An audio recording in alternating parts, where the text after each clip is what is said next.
फिका पड़िला रक्त संपर्क कूल बुड़ाइला कुलांगार पुओ परिवार रक्तरे खेलिला होली बापा माँ और भौणी को पथर छेची विभत्स हत्या कला जल्लाद सान पुओ जगतसिंहपुर सदर थाना जयबड़ गाँव में घटी ए विभत्स हत्याकांड प्रशांत सेठी तांको स्त्री कनकलता और झील मामाली खाई पी शोइथिबा बेले विलंबित राति प्रशांतंको सान पुओ सूर्यकांत और बंटी घर को फेरी बापा मां सहित झगड़ा करिथिला। शेष में झगड़ा उग्र रूप नैथिला। सूर्यकांत एक पथर और हेमदस्ता पुआरे बापा माँ और भौणी को छेची अति नृशंस भाव हत्या करिथिला। यापरे सूर्यकांत पड़ोशी घर को जाई कबाट बाड़े डाकिथिला एवं बापा माँ और भौणी को हत्या करिथिबा नै कहिथिला। राति 2टा सुधारे तांको बापा को तांको बोऊ को तांको भौणी की मारी साइला परे जाई कबाट बाड़ेले आम साई आम कहलु कौन होइछि ना मो बापा को बोऊ को आउ भौणी की मार देइछि। आम बाहर देखला एते सब ब्लड आम ब्लड देखी आम कन्फर्म हो गलु जे ये हत्याटा करछि बेले। से सान पिलाटी जे सान पुओटी जो मारी से हूँ जाएंगे पड़िशा घर लोक डाक कहीदे बापा माँ भौणी मार देइछि आ मारी सारा पर सी पलैकी जाए बालिका स्कूल पारे बसला पुलिस आसिक धरी से पुलिस हेफाजत बर्तमान पुलिस ऑफिस पुलिस स्टेशन अच्छे सकाଳେ कौन गंडगोल होती ना कौन कहूँ शुणुचु सका जन पुतुरा हम मोर सी मत पचारा कहला अपा संजू अपा घर कौन है कहीं किसी ना तो ना मु कौन एमती शुणा पाऊँ गंडगोल होकर कड़े 3 जन को किए मारदे कहीं से एमती चंडाल कला मुझे अभियुक्त सूर्यकांत फेरार पाई उद्यम बेले पोस्ट ऑफिस छक निकटरू गिरफ करिथिला पुलिस। घटनास्थल में साइंटिफिक टीम पहुंची नमूना संग्रह करने सहित तदंत जारी रखिछि। मृत प्रशांत सेठींकर 3 पुओ एवं गोटिए झियो। बड़ पुओ पुलिस विभाग और मझिया पुओ एक घरोई कंपानी रे चाकरी करे। आसामी सान पुओ सूर्यकांतर मानसिक स्थिति ठीक नथिला।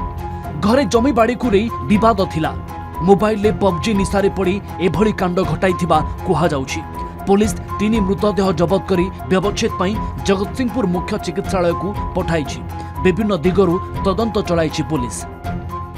सूर्यकांत सेठी बोली 22 वर्षर टिके मेंटल पिलाटा से तार बापा प्रशांत सेठी और कालिया माँ कनकलता सेठी आ भौणी को बामाली सेठी से 3 जन को मुंडरे पथर किंबा लोहार किसी छेचिकी घर भितर हत्या कर आम आईआईसी एवं टीम सका भोर रू पहुँचिक समस्ते तदंत लगी एक्यूट भी नेब हो से परिका कहूँ तार मेंटाल टी अच्छी अत्यंत मर्मन्तुद घटना कहबार कौन अच्छी तदंत हेल्ले जना पड़ो कारण निज पुओ जो बापा बो भौणी की छेचिकी हत्या कर तेणु पारिवारिक अशांति होता कारण जमीबाड़ी गंडगोल भाई भाई भितर थिला एवं गछ कटा समस्या भी समाधान सरी थिला।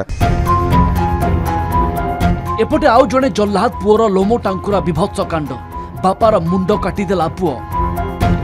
बारिपदा चांदुआ गाँव में पारिवारिक कलह को केन्द्र करी बापा बाईधर सिंह को सान पुओ शंभु सिंह फारसारे हाणी मुंड गंडी अलगा कर देइछि।